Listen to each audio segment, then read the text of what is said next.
had done the spicy devil fried rice. It's a kind of spiced rice, a very yummy and delicious kind of fried rice,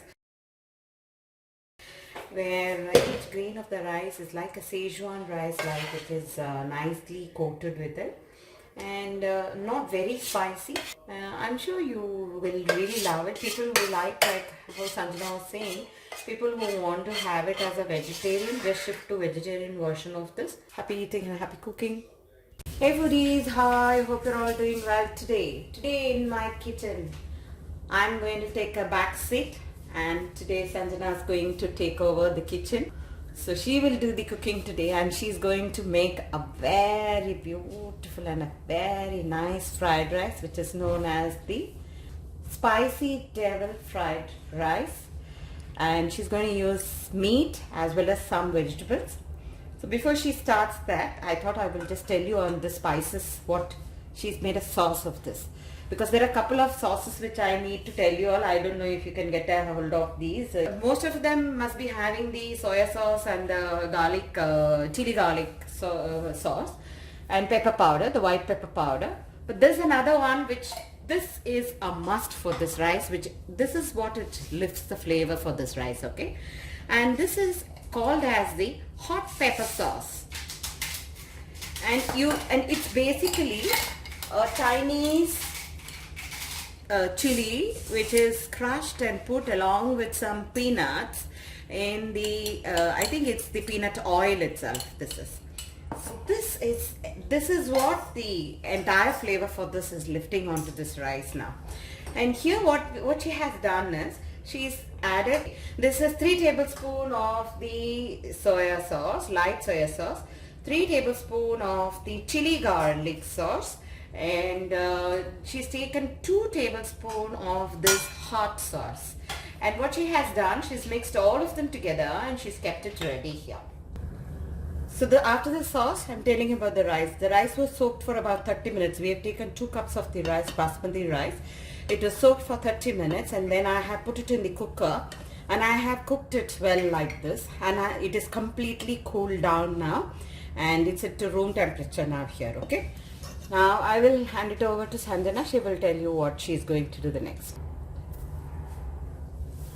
Okay, so we have in this bowl some chopped garlic, some chopped spring onions, the stem, and green chilies, and some chopped ginger.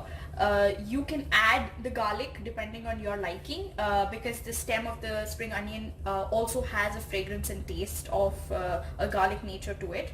We have gingerly oil here, which is the oil we're going to cook in, some salt and pepper for seasoning, white pepper for seasoning, dark soy sauce for color because it does not have flavor, chili garlic sauce, again has garlic in it, so you can accordingly control the amount of garlic that you want in the dish, in the bowl here, and light soy sauce. So half cup of oil. Half cup of oil. Is the heat on? And we switch on the heat. Okay. And we need to include, is it shooting? Yes, it's on. We need to include the ingredients once the oil is hot on a high flame, and that is what will bring out the fragrance and ingredients of the dish. You can add any protein of your choice. You can make this a vegetarian version, you can make this an eggitarian version, you can make this with fish, you can make it with anything that you like. Add and subtract the ingredients to your liking.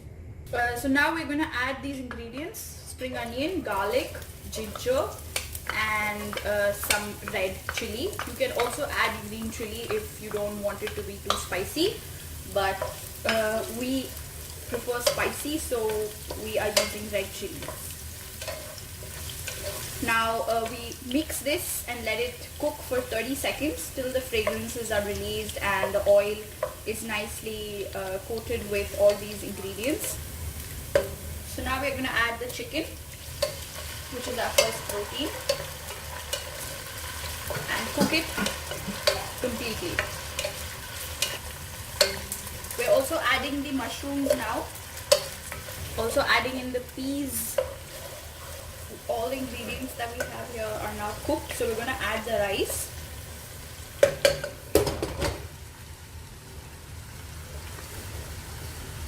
The biggest tip is to cook old rice, so that gives it more of a taste and a different spin to the dish. But you can also use fresh rice and then lay it for rest for a while, and then make sure that your rice is not too hot and you're not directly adding it into this fried rice dish as soon as you cook the rice. Now we're going to add the most important ingredient, which is the sauce. And now we're going to get a beautiful even coat of this sauce on our fried rice. Again, this sauce can be added to your liking to make it as spicy or not as you like. You can see. So as you can see, we have this lovely red color, which is exactly what we want. Add some white pepper powder. If you can hear that noise, that is exactly what we need. That means that the rice is being evenly coated with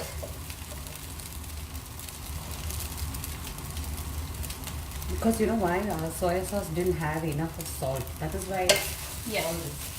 If your sauce has got little salt, I think you need not add extra salt at all. It depends on the brand and make of the soy sauce you're using. Some soy sauce is really salty, so you don't need any salt in the dish.